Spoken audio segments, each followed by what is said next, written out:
a couple people asked about revisions. There's one question on the Discord. Would love to hear some revision stock. How do you manage revisions and versions? How do you collect notes and send versions? Do you send email, text? Like, do you have a dedicated platform where you transfer things to avoid? Like, can you maybe just riff on that a little bit? I mean, there's a lot of ways to talk about this, but I know you kind Yeah. of have a philosophy on this, and I'd be curious to get it out. Yeah, I think revisions are, they come to you, some people are organized, whether you're working with a team and they'll kind of compile notes, you get a nice email. That's always my preference. A lot of times you're just fielding text messages from various members of the group or whatever, and it's kind of on you to compile. So I just have a notes app where, I can anticipate, okay, I just sent on a mix, revisions are going to come in. I just start to like pile them into this note thing. And then I can also add my own notes because I'll be in the car on AirPods listening and just have them centralized. So then when I go to do revisions, there's an actionable list and I'm going through and I make a point every revision that I do, it gets like a signifier for me, whether even if I just say done, like if someone says, hey, can you turn up the vocals in the chorus? I can say done and I'll try and be like, I turned it up like 2 dB or something like that. But a lot of times revisions are like interpretive, right? So people will be like, there's something weird about this, or I'm not feeling this. And that's a chance for me to kind of put down what my thought process is and what I'm trying to do.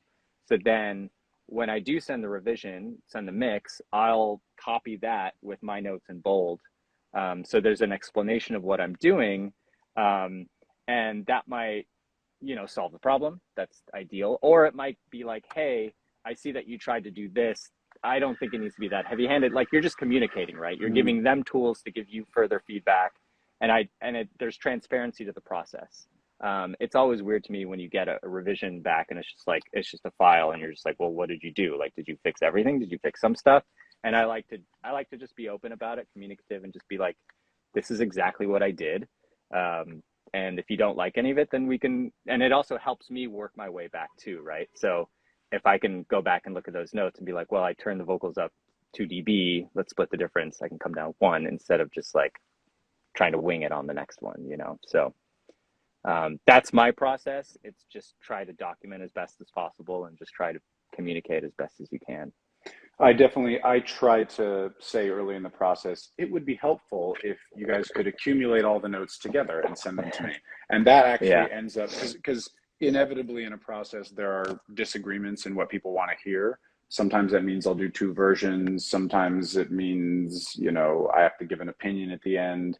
But oftentimes if you say, hey, give me one set of notes, whoever's collecting the notes or people will be copied on the email or whatever it is, and they'll see contradictory things and they'll end up working them out between them, or they'll want to hear two versions. I generally try to, that's the reason to collect notes more than anything else for me, is so that when people are giving contradictory things, Yeah. they at least see it, so they're not expecting opposing things from me.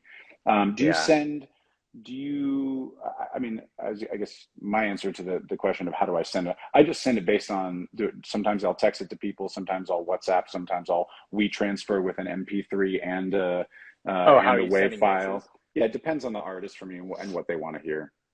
Yeah. I try to, just for my own, just because I'm sending different things, I like to have everything just kind of centralized and organized. So everyone gets a Dropbox link, Hmm. and then an email corresponding. So the email title's like song, revision number, hey, here's a link, here's my notes, and then they can respond to that. Or it's also easy for me to search them if I need to search my Yeah. email or something like that. But Dropbox is great because I don't like including an attachment, because sometimes I'll send something and I'll be like, oh shit, that's fucked up. Like I might have like not been in the room when it was printing or something like that, and inevitably that happens. We all make mistakes, and I like being able to pull down the file. I like the file. uh, Obviously, anyone that gets a Dropbox link can download it, but I like having that last minute option to be like, no, no, no, no, don't listen to that, because especially like a version one, that's the most important mix you send out, right? And I think that first impression means a lot. And if I used to have this stupid gain staging thing where I'd have like a 10 dB drop at the end so I could meter in VU. And then when I would send the mix, I would have to turn off that 10 dB trim so it'd be super loud. But like one time out of 5, I'd be like leaving that thing on, and they'd get a limited ref that's 10 dB quieter or 12 dB quieter, and you're just like, no, like that can't be the first thing they hear. I've definitely done essentially exactly the same thing. Yes. See if there's one other question on that. Off the top of your head, any things to avoid? I mean, other than not giving them a 10 dB quieter mix on the first one. I like the idea of really making sure that first mix is right, because that's the first impression. Save as, I was going to say, save as versions constantly. Always save as. Yeah, I mean, live and die by the save as. If you're going to try something, save as. Just have a way to get back to something. And I think, yeah, on the first mix, I mean, I think too, like, you know, it's okay to introduce it a little bit, you know, like it kind of explain your thought. Like I like to like get people pumped about like, hey, I like your song, you know, like start like Yeah. be human a bit. You can't, you know, like anything you can do to connect with them to be like, hey, I'm Yes. excited about working on your music. Here's what I did. Like I noticed that the drums weren't really kind of doing their job in the rough mix. I like the direction with this. So this is kind of how I approach things. If you don't like it, great, let's figure it out. But at least there's context there, and they can listen and be like, wow, he really did a number on those drums or those vocals or something like that. And just to know that like it's a conversation. I don't want someone to be apprehensive about giving me feedback.